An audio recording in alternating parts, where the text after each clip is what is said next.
So hi, everybody. Thank you all for coming to today's episode of The Outlet, Lunch and Learn with SheTek's Extraordinary Women. Today's episode is the 13th episode in our ongoing SheTek webinar series. At SheTek, we're so proud that we're able to create events that help you all with strategies and support in negotiation, leadership, risk-taking, and more. It's only through your contributions, questions, comments, and emails that we're able to keep growing The Outlet and SheTek into the webinar community that you love to plug into. Thank you so much to anyone that's here today that's been a part of our previous episodes of The Outlet. I'm Meg Virig, Program Coordinator and Community Manager at SheTek, and I'll be your host today. We'll be recording today's webinar and post a link to the recording on the SheTek Power community as soon as it's available. You'll also find past episodes of The Outlet, the virtual conference, and our recent Spring Prep for Success Hiring Skills webinars on the community under the resources section. Stop by and check out our archive. Right now, all our attendees are muted by default. We'll have time for a Q&A with our guests, Varsha and Chaya, after our interview. Please submit all questions in the Q&A or in the chat at the bottom of the screen there. We'll let you know that it's been received and get those questions answered at the end of today's session. You can also use that chat box to engage with us or the other attendees if you like. Today's webinar is brought to you by SheTek Inc., a nonprofit organization registered in New Jersey dedicated to increasing the number of women in the tech staffing pipeline. SheTek's patron sponsor is PAM10, an award-winning global IT services and staffing organization based in Princeton, New Jersey. PAM10 conceptualizes innovative software products and solutions for its clients and oversees them from development to implementation. PAM10 also connects exceptional talent to organizations around the world. Find out more about PAM10 at pam10.com.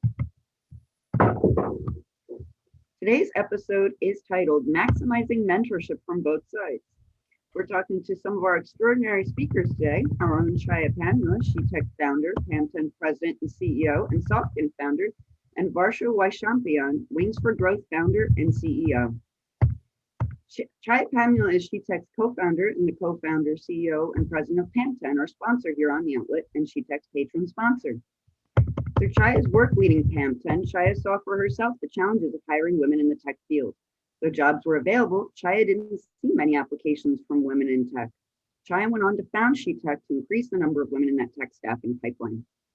Chaya also combined her business acumen and passion for charity to found Softkin, a nonprofit organization that operates in the United States and in India and creates loving and caring homes for over 100 children in need. You can learn more about Softkin at softkin.org. Varsha Waishampayan, Wings for Growth founder and CEO, has a lifelong dedication to creating pathways to promote women leaders. She's a gifted cultivator of talent who believes high potential women will thrive with the right guidance and a structured results-oriented mentoring program, which led her to found Wings for Growth.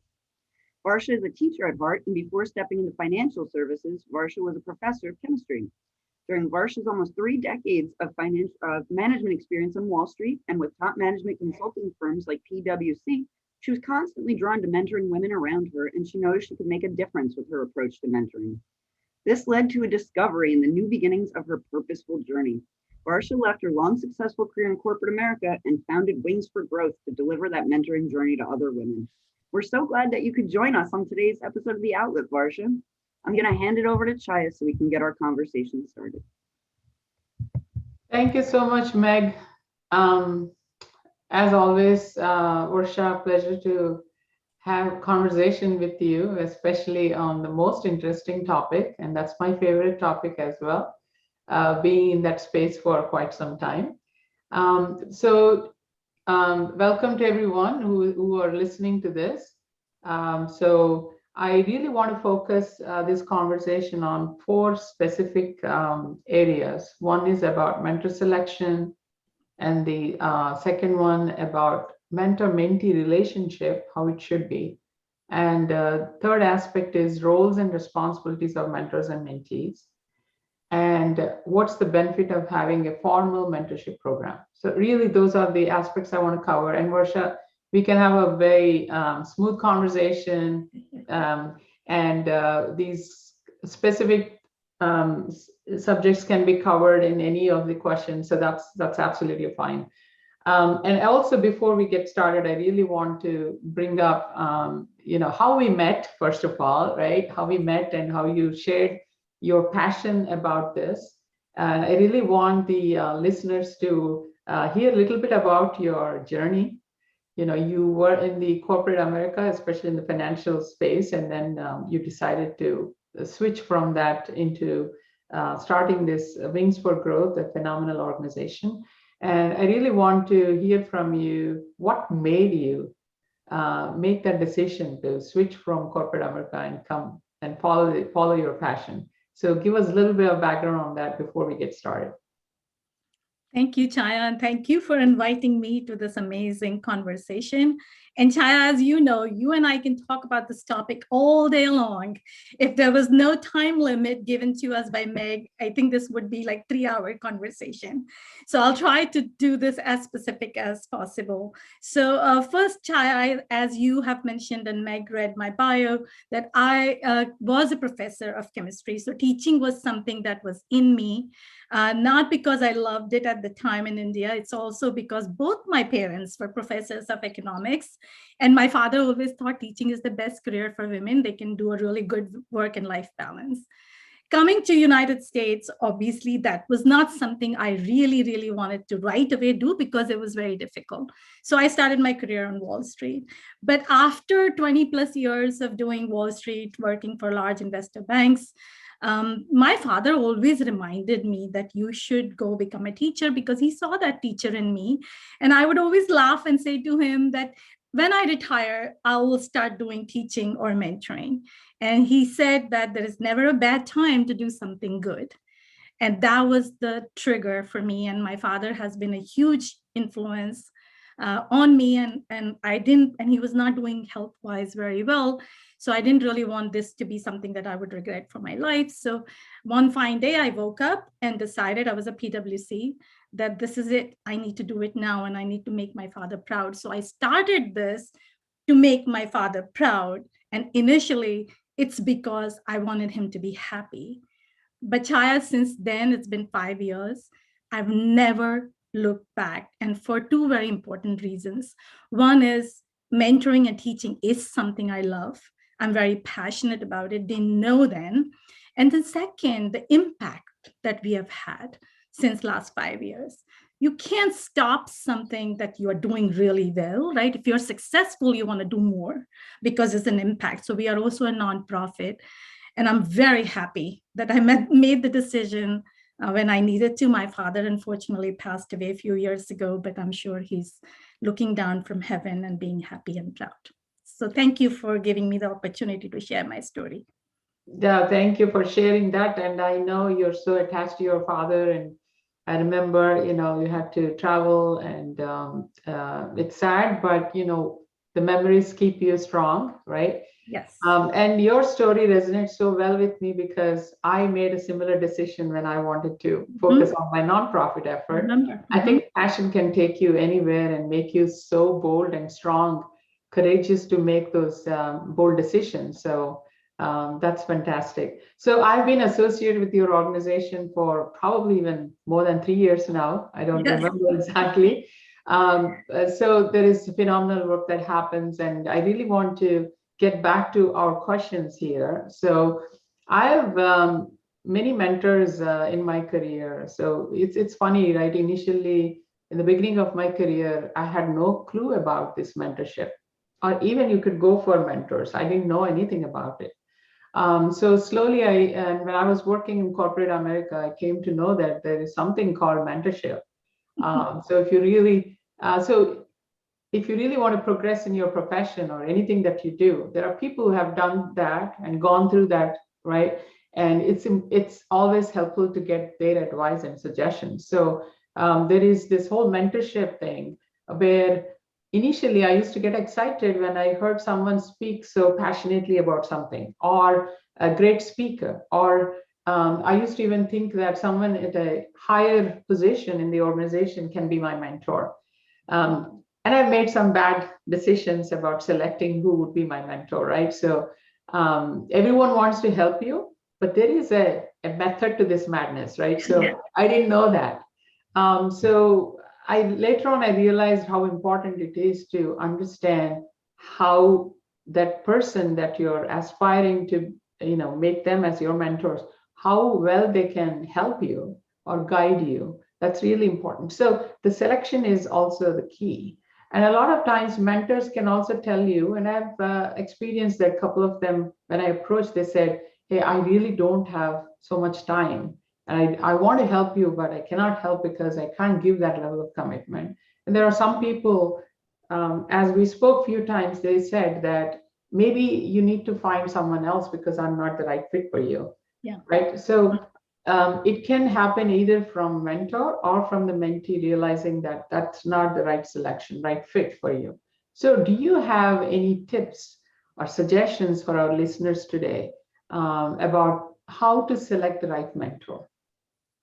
Chaya, first of all, you guys have picked a very right topic. You said maximizing on both sides, right? So mentoring is from both sides. It's a two-way learning, which is very important. And then very quickly, I just say that and again, I don't know if you will and your listeners will agree, but mentoring is a shortcut to success, right? If you can learn from others and not make the mistakes and go in a loop, why not, right? Yeah. Now, how do we make sure that you can learn and it can maximize your learning is your question about how do you find a great mentor. And I want to kind of break this down into two parts, that as a mentee, first, you have to know what you want to get out of this relationship, right? We have so many mentees coming and applying in our program. And when we interview them and we ask them, what do you want to do? What are your goals and objectives? And often they're like, I don't know. I haven't thought about it, right? That's not a good way to start. You really first need to know what your goals, what are your objectives, what do you want to accomplish? And secondly, very important, know your core values, right? If you find someone that has similar values as you, then you can get maximum out of that relationship. So it's often ignored, right? People don't think about their values. They think about, oh, I really want to be a whatever managing director at this company and I want to grow and I want that next promotion. So who should be my mentor? But yes, that's a good goal and people should have that. But think about when you're selecting your mentor, how do you find someone who has similar values, if that makes sense? And on the mentor side, right, it's very important. I've always said this, that the mentors have to be great teachers. You really have to know how to teach someone. And then to a little bit stretch that again, I think that mentors are career parents. Chaya, you have seen and heard me saying that many times, right? Not everyone would agree with that too, but the reason why I make that analogy, that the mentors have to be committed, right? So in another example, I would just say that if mentee has a specific problem, issues, objectives that she wants to achieve, and you are not the person who is an expert in this, so what? Right? As a parent, we don't tell our children, right, that, hey, sorry, I don't know how to do it, so go be on your own. We find a way to make that happen. So to me, the mentor is not a person who has all the answers. He or she is a person who's willing to find the answers, open their network, commit the time, invest in mentees' growth, and more importantly, never give up. Yeah, great points, Varsha. I think especially for organizations where they are doing this, work, matching mentees and mentors, right? It's important to spend that time to understand from each side, right, what their interests are. As you rightly said, the values have to be aligned. And secondly, I always believed somebody could be a subject matter expert, but not everybody can be a teacher. Mm-hmm, mm-hmm. Right, there is that skill where you should be able to communicate your experiences and your suggestions or advice well enough so the mentee understands and fits in the same wavelength. Not everyone can do that, and as you rightly said, there is a level of commitment that is required. So did you experience any failures with respect to matching the mentors and mentees? Can you share some examples? Maybe failure is a very strong word, but maybe I know what you mean. A mismatch, yeah. So I have, and I think you're going to find that response very cliche, but honestly, we have always experienced 100% success in matching. Now, And this is absolutely not exaggeration. I know that a lot of Wings members will be listening to this and they'll agree to this, right? But I'll tell you why that is the case, right? I always feel that we do a great job of analyzing what mentees' requirements are. So multiple level of interviews, and every mentor should do that, right? We as an organization, we do this, but if I was individually mentoring someone, I would first like to learn a lot about who I'm mentoring, right? So you will ask a lot of questions. Why do you want to do this? Why do you think you can do this? Why do you think you cannot do this? Right? So all of that skills assessments, strengths assessments, in being innate traits, and all that really needs to be analyzed for a good match. Now, having said that, we didn't have a failure in matching, but we have had every cohort, I'll say at least one person would be coming in and leaving the program without completing, right? Now, why is that? For most part, it's not because of mentors. It's because of their own time commitment to their own success, right? And that is the part that's so sad, that we bring so many resources for you. If you haven't thought about the commitment and wanting to learn and doing everything so you can self-improve, if that's not your focus, then you're not going to gain much from this relationship. Great point. Great point. I think it's yeah, a lot of times, there is this aspiration of finding the resources, the advice, and the guidance, but it really requires a level of commitment for someone to follow that and take advantage of it. I just feel having a mentor it's almost like having a treasure box, right? You find what you need. Yes. Right. So if the mentee is not asking the right questions or seeking help when they need help, it's very difficult for mentors to help them. So it's like the more you seek, the more you receive.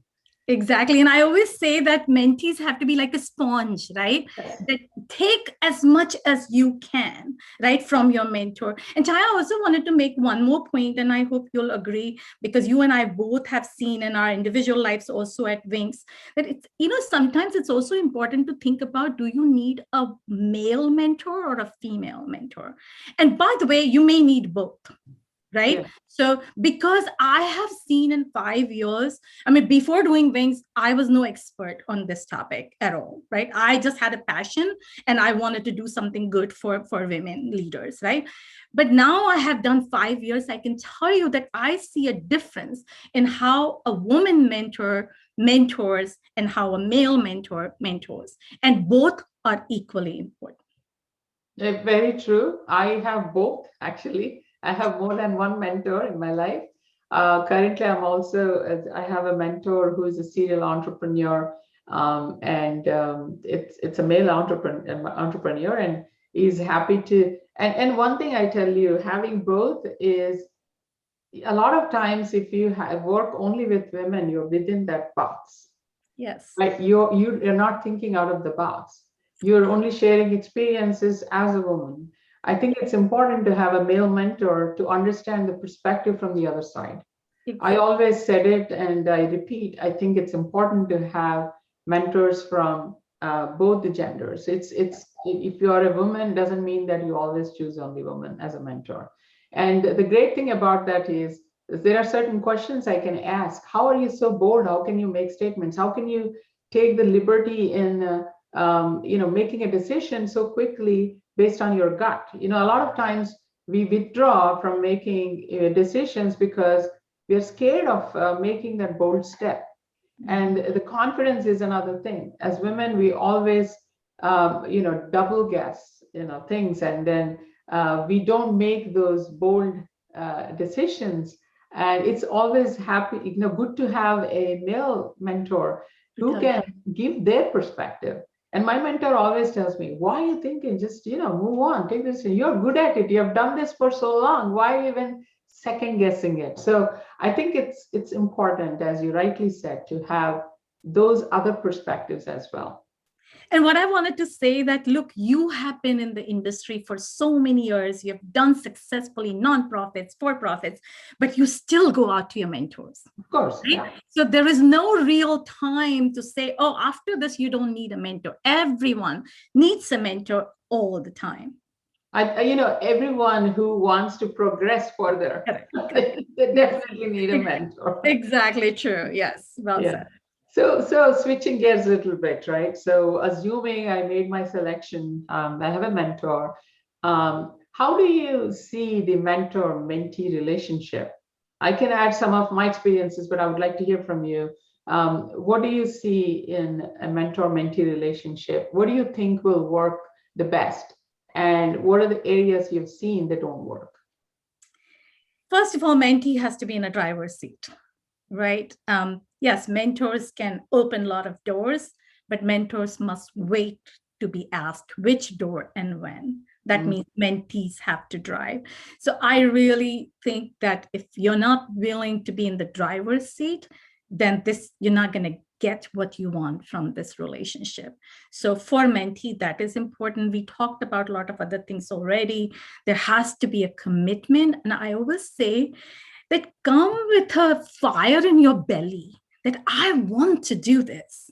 I am going to do this, right? You talked about a little bit of imposter syndrome, and especially what happens in the middle management layer, women start to feel stuck because they've done 8-10 years of experience. They now know their subject matter. They've got a couple of small promotions, and now the middle gets bigger and bigger because women are feeling stuck. Right? Why won't you come to a mentorship relationship with your mentor and say, I have to do this.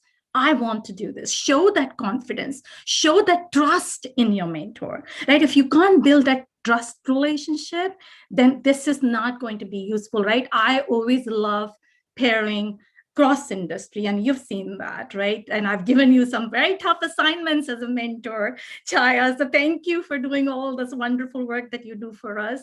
But it's very important that mentors don't come with a mindset of, I am going to teach someone. They should come with a mindset of, I am going to learn something, right? And you will see immediately how things change. That's so important, especially if you're mentoring someone who doesn't look like you, right? Or somebody from a different background than yours.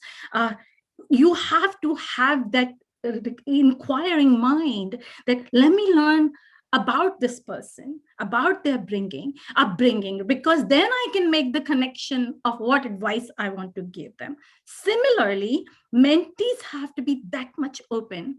Share your background, share your childhood stories, right? Tell your mentor what you feel. If you don't do this and you're constantly thinking about problem of the day, then you're going to get the solution of the day. Right? You decide, is it like a long-term commitment for you? Then don't talk just about problem of the day, right? Think about growth, think about improvements. Don't always just think about what do I fix? What do I need to improve? Think about what can I accomplish? What can I do more of? Change that mindset. And suddenly you start to see how scenery changes. Very true. I think you brought up a few great points there, right? One is trust. That's really important. Mm-hmm. You have to go to a mentor with open mind. You talked about problem of the day, because what happens is if you're dealing with 1,000 things in a day, if you're not prepared for your meeting with your mentor, what you do is you pour out everything that happened on that day. And I have seen that happening. Mm-hmm. And it's, as a mentor, one thing we also have to do is to really be able to get out of those weeds and try to think the problem from a holistic view. And the only way you can get to the bottom of it is by asking the questions. Correct. Don't jump as a mentor right away to a solution, right? Ask all the questions so you can absorb the situation, understand the situation. The trust is so important because the mentee needs to be vulnerable. Yeah. Mm-hmm. You should be able to expose your vulnerability, right? You cannot have a shield in front of you and come with already you made a decision about what you want to do, but just for the sake of asking, you're asking the mentor, and the mentor gives you some suggestion or advice, you're not going to follow it, then don't even have that, program, right? It's not going to work for you.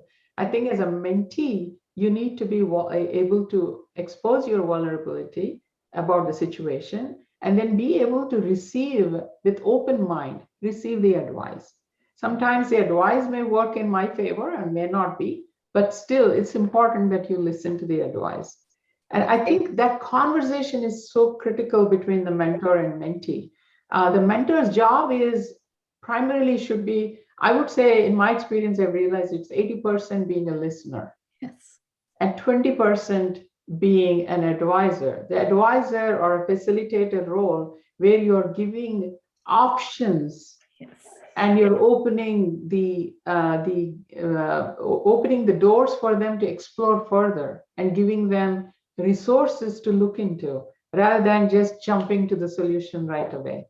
Exactly. It's almost like giving them a flight map and be a co-pilot. Don't fly. Just be a co-pilot. Yeah, that's right. Yeah. Exactly. And I'll tell you this too, Chaya, that I have had some experiences very recently where I've seen that after the program was over, mentor said to me, and he's a very accomplished mentor, very, very successful. He said, Varsha, it took me 10 months to peel the onion. Mm-hmm. Yeah. Right. And I was like, but you know what? Now it's done. It's unlocked. Now this mentee is going to grow, right? Whatever was holding her back, it's done. Now she will grow because she has the potential, right? So don't time it. Okay. Mm-hmm. Don't just say, oh my God, it's been 3 months. I haven't done anything. I haven't gotten anything. Find a good mentor and stick with it. Very true. And we'll get to the formal program aspect of it. And, I'm a believer of having a plan and milestones and deliverables. I'm sure you do. And that's why I think we need to really have a formal mentorship program. At the same time, mentor-mentee relationship doesn't have to be cut off as soon as the program is done. I mean, I still maintain my contacts and everything. I'm open for, giving suggestions as they come to me. But there are specific roles and responsibilities, right? So the mentor needs to understand what their role is, and mentee needs to understand what their role is. So there is a little bit of formal approach that is required to this. So how do you see specific roles and responsibilities between mentors and mentees? I mean, I think we have talked quite a few about them, right? So I feel that, first of all, as we said, that mentee has to be in a driver's seat. You are driving, as a mentee, you're driving this, right, journey. You are deciding what you want to get out of it, and make sure that you make the time for this. You show seriousness, very important. You come prepared to your sessions, because your mentor, as much as he or she is paying it forward, they're interested if you're showing progress, right? If you're not showing progress, then that they're not as motivated. But if you show progress, I mean, look, every mentor wants their mentee to be successful, and they go all the way to make sure that happens, right? So very important that you come prepared, you show progress, be honest, as you've said, be vulnerable, right? Open yourself, build that trusted relationship. And Chaya, you and I have talked about this. One thing that I want all of your listeners to understand: be grateful. So important. So important. Even if you're in a formal program or you're just doing one-on-one, doesn't matter. Showing gratitude, being grateful is easiest, simplest, and most honest way to keep your relationship strong. And this showing that gratitude, I think it goes both ways, because as you mentioned in the beginning of the conversation, you said it is a give and take relationship, right? So as a mentor, I learned so much from my mentees. Right. Yes. And I know there are rules of engagement, but there are certain things, sometimes you get into conversations about personal life and what's going on with the personal life that also is impacting your professional life. So even though you are mentoring the person from a professional perspective, it's important to understand what's going on in their life. Yes. So are there any specific tips around where to draw the line? How far do you go, into the personal aspect of the mentee or mentor as the conversations take place. How do you build that kind of relationship where you know where to draw the line, but at the same time, you're able to receive the information that you need to in order to be successful in the relationship? That's a great question, Chaya. And I think we're still learning all of this but I would say that you will know where to draw the line by asking the right questions, right? Figure out, don't just ask, okay, so tell me about what's going on, tell me more, right? You need to ask the right question that will help you to get to whatever advice or solution you're going to recommend. Just that's the boundary. Don't go too far. Don't stop too early either, right? And finally, this is all about a trusted, safe learning relationship, right? Where you have to trust one another. This is very important. And mentees are going to be vulnerable. And I have seen that sometimes, what happened in family, I've seen mentees come very emotionally charged up, or they're not happy, they're upset, and it's impacting everything. That's part of life, especially if you're in a long-term relationship. Those days will come, and that's when you have to be empathetic, right? That's when you have to show both sides, and tough love, and then be empathetic. Both have to be there. Without tough love, I don't believe you can mentor someone, right? This is my firm believer. My father always said that, and I keep saying this. I don't know if everybody will believe it, but there has to be some tough love somewhere, right? Because that's part of being honest. That's part of being true to your mentee. And that's what they really, also, I also feel that the mentees have to be true to themselves, right? So sometimes being emotional, letting your guards down, it's all good, right? But as long as you are not let that linger around too long and hold you back, that is the responsibility of a mentor.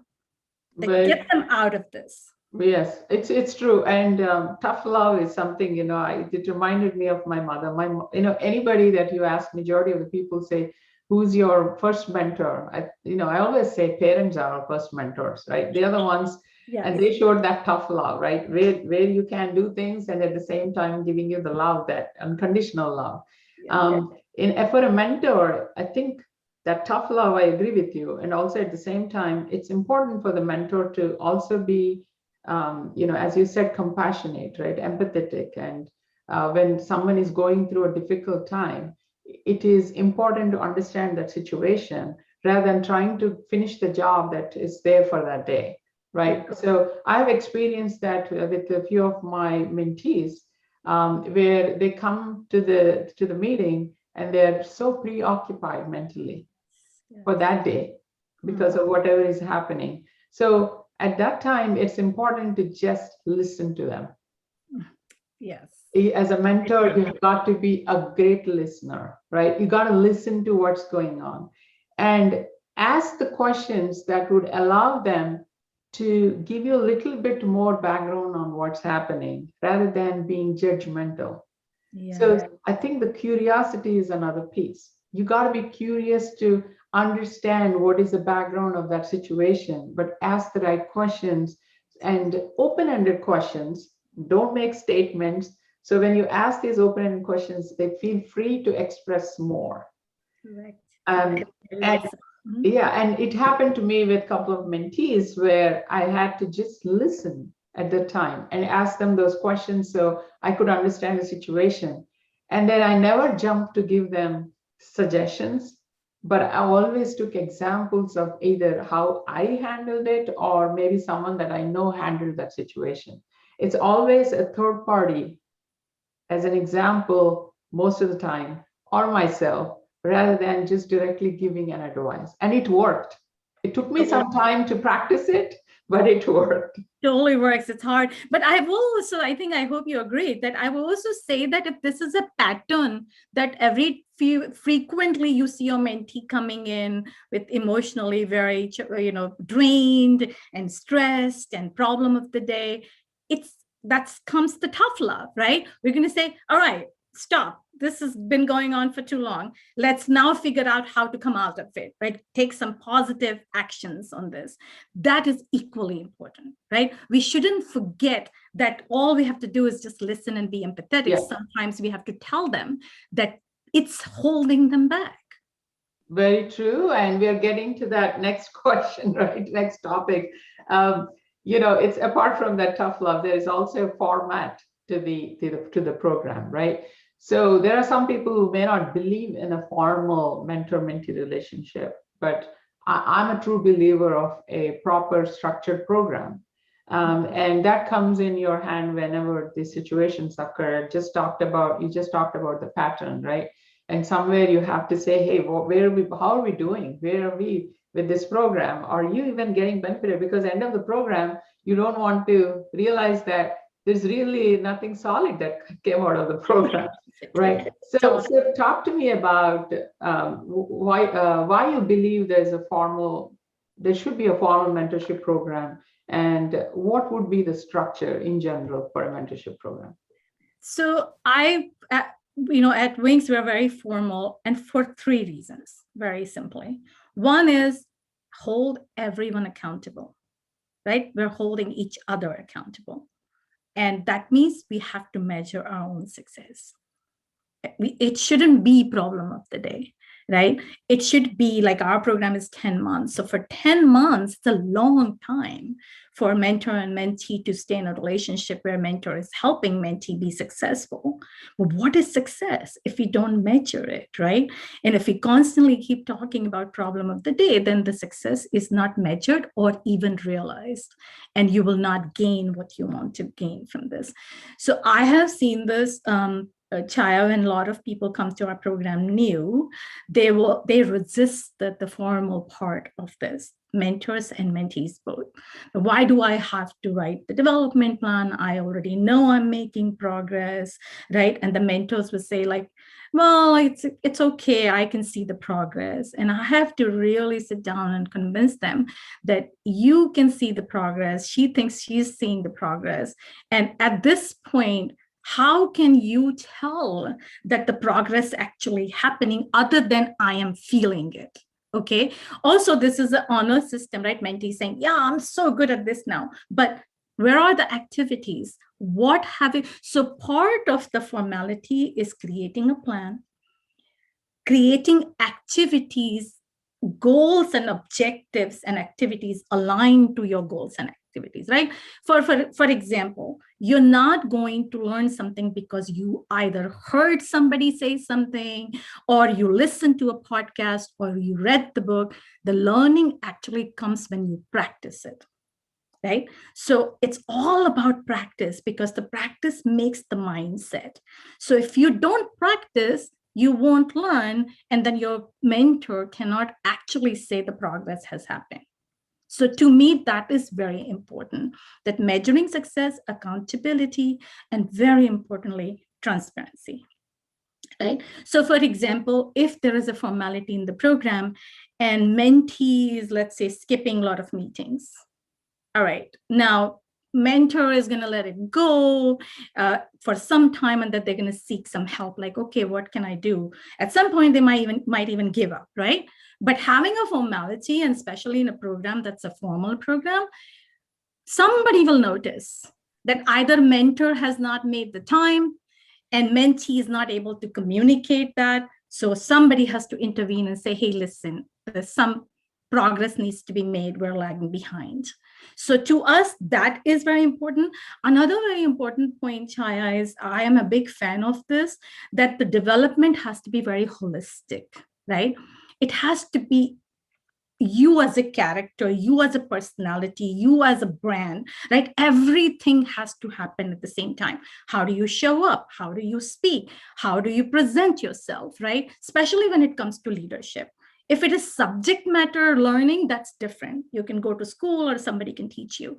But when you're thinking about leadership, it has to be you have to be very true to yourself, and your true to yourself has to be at stage all the time in front, right? Because if you lose that, then you can't make the connection, and then people can't get influenced or inspired or motivated by you.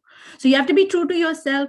The development has to be holistic. There should be an accountability. There should be a transparency. And lastly, for mentor and mentee, both, there has to be a way to measure success for everything that is being done in the relationship. So what's your, I know to some extent the measurement, that happens within the structured program. What are the specific then things that you look for to say that, yes, this program is complete and I'm happy the mentee made the progress and they're able to meet their deliverables or tasks, whatever they have to complete? What do you look for specifically? What mainly about the soft skills? I know, you have to deliver a document, you have to write something. It's easy to measure. What are the typical examples for saying that, yes, I see this progress from a soft skill perspective in a mentee? So first of all, I think you will agree that nobody becomes a leader in 10 months, right? What we hope to do, at least at Wings, that we have given you a path, tools, resources, and unlock that confidence that was holding you back, right? Lack of confidence that was holding you back.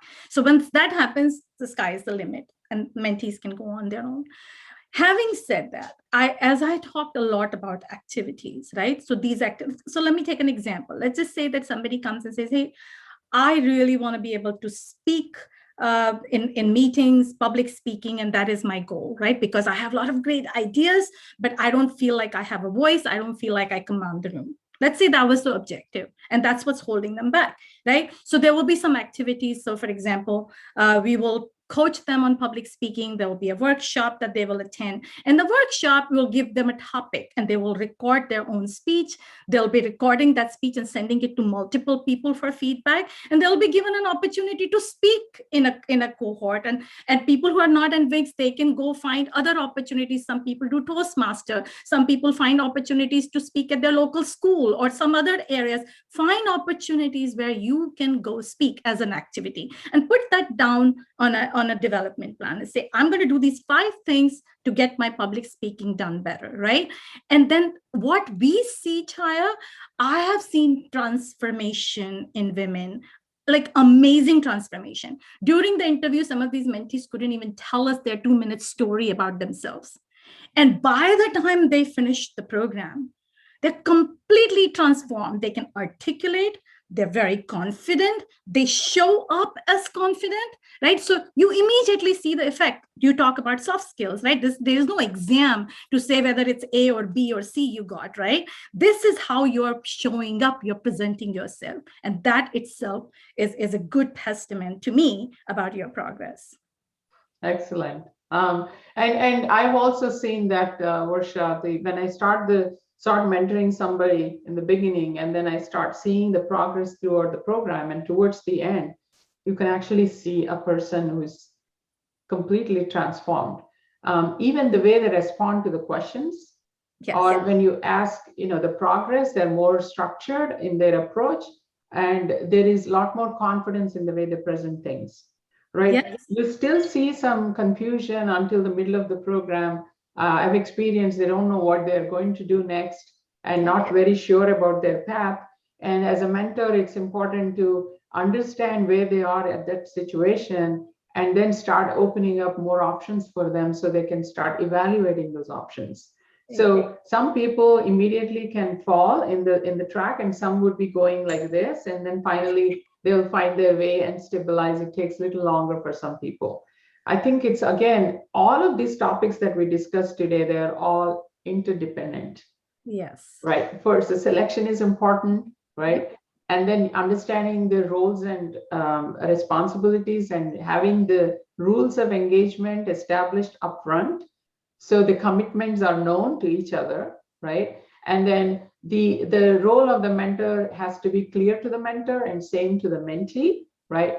And then a formal program is going to give a good structure in how you progress through this journey and how you measure the outcome of this journey. I think we covered most of it. And before I open up for questions, I just want to ask you, do you have any success story that you want to share? Oh, God. I'm sure you have more, a lot of them, but let's focus. I think that there is also a question about cross industry, right? So in the chat. So I want to really talk about that success story, that there was a point where we had a great mentor who was, without really giving too many specifics, because I don't want to talk about their story without their permission, but he was a C-level person from beauty industry, and then he was mentoring somebody who was in real estate. And first time we paired both of them, there was nothing common about industries. But this is a leadership development program, right?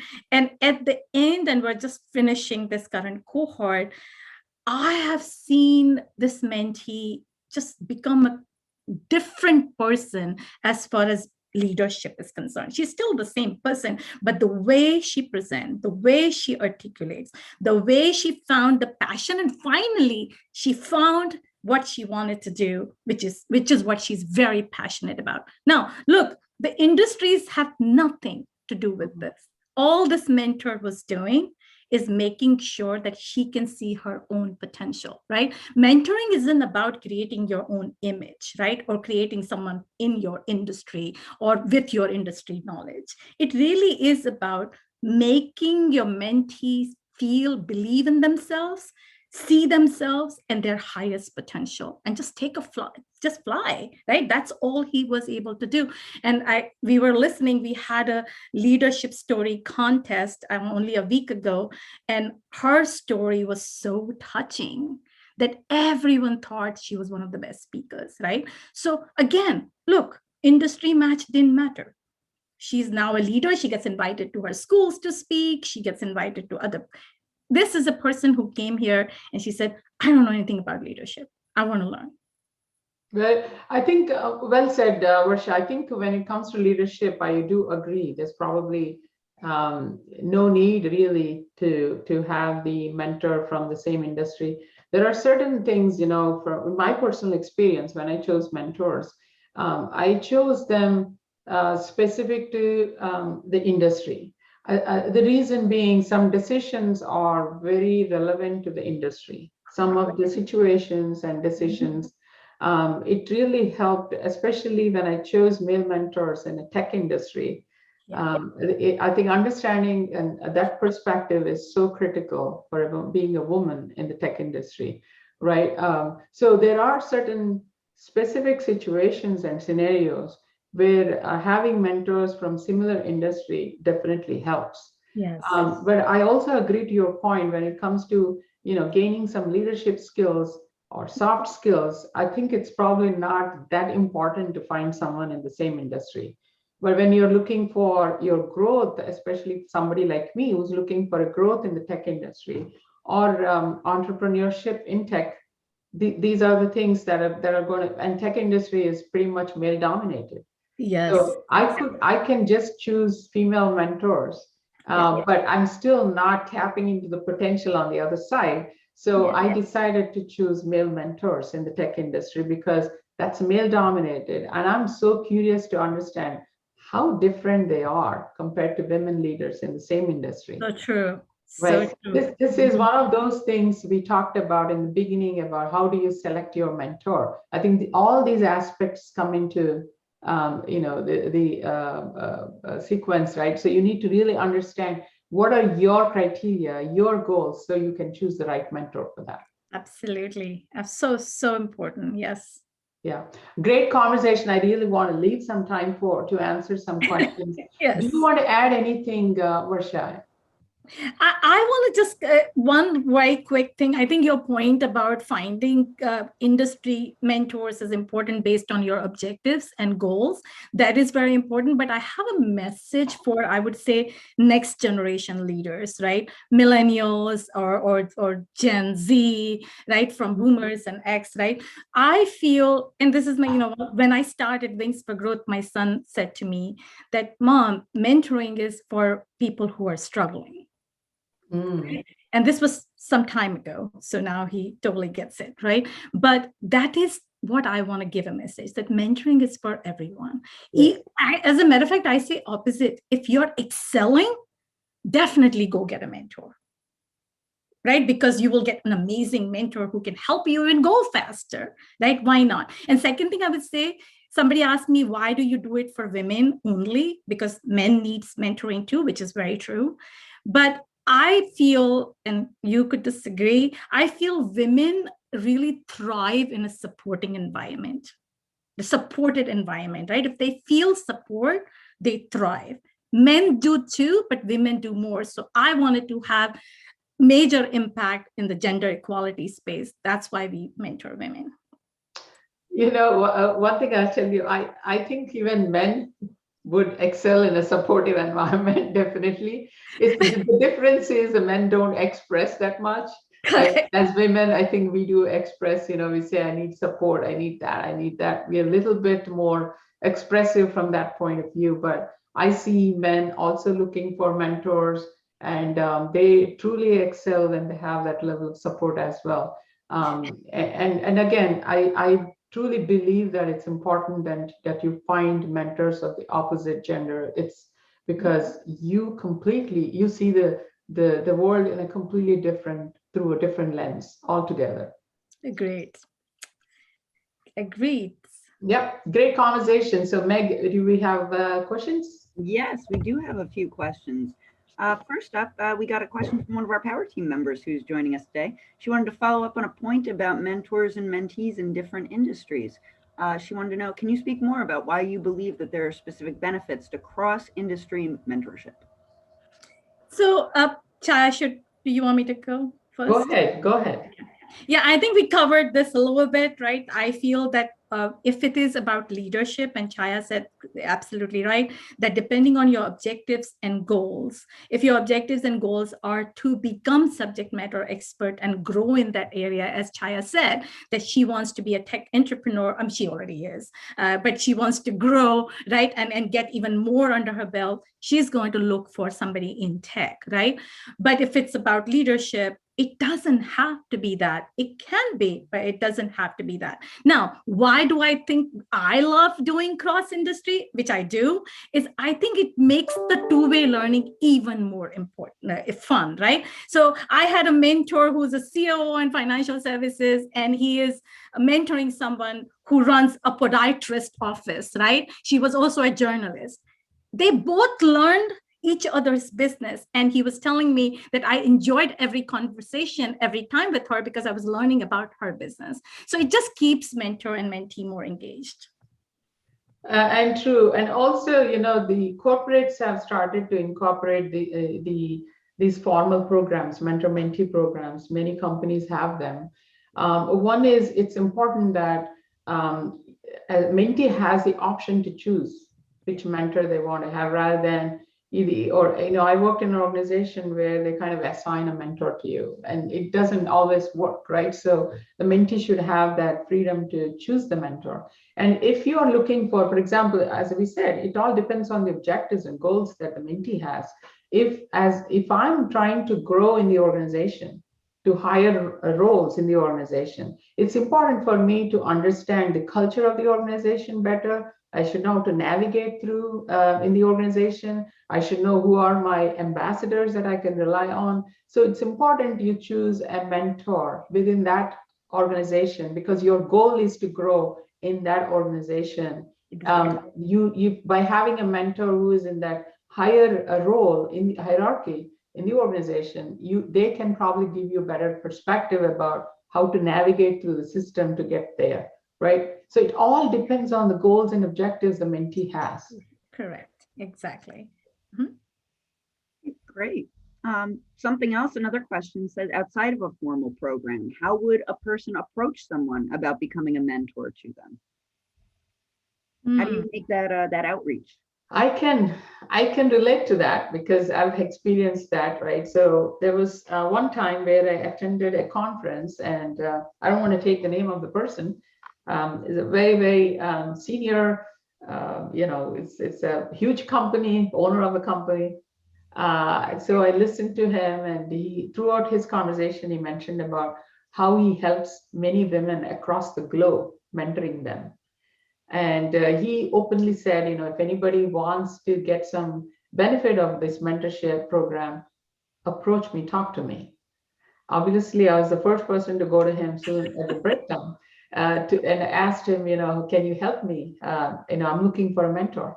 And he said, yeah, let's connect on a call. And gave the number. And the first meeting, we connected on a call. And he listened to everything that I do. And he said, you got too much on your plate. I don't think I'm the right person for you. I'm like, is it wrong to have too much on the plate? Yeah. Right. So great, successful individual running a tremendously huge company. And he said something, then I realized it's not about, just being excited about someone speaking about something and then asking them to be a mentor. When you choose a mentor, it's important that, first of all, you do the self-analysis.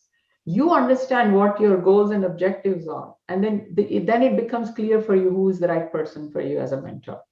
Without doing that homework, you go and start approaching mentors. It's probably most of the time you fail to find the right mentor. And that has been my experience. Agreed. And I have a similar experience, Chaya, as well. And I think I can probably take this person's name. His name is Charlie Backstaff. He lives in London. I didn't know him. We never met before. So first, as I always advise all our mentees, that first you have to tell your story. Why do you want someone as a mentor? If you can't tell that story very positively, strongly, articulate, then no chance for somebody senior to be your mentor, right? So I prepared my story because he runs an organization which I was inspired by, and I wanted Wings for Growth to be something similar. After many attempts to send messages on LinkedIn, finally I got his attention and we got on a call together.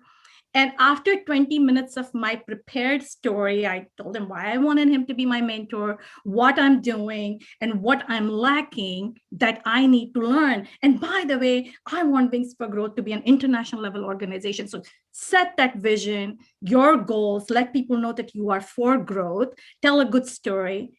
Honestly, he didn't ask me even one question.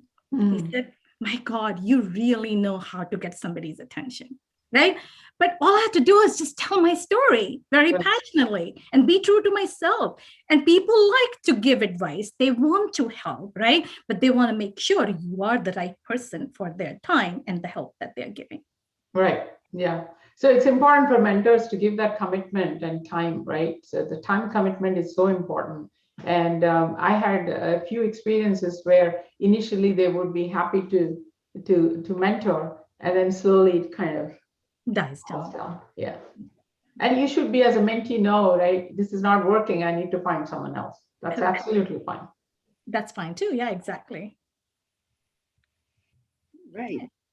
So I'm going to have to unfortunately cut us off now, just that way then we, because we're just about at our stopping point here. I think Meg, I just want to answer one question. I think we already answered that. I see that someone asked specifically about the having, what do you have to say for people like me who are in the unique role? I've been a journalist, a skilled immigration reform activist, and a business development and outreach manager at an international law firm. How can I benefit from mentor from a different industry? I know we touched on many aspects, but I do want to address this because the first part of the question, having a unique role. I always say, if you have a unique role, it's important you find someone who's been successful in that specific industry. That's a very straightforward answer.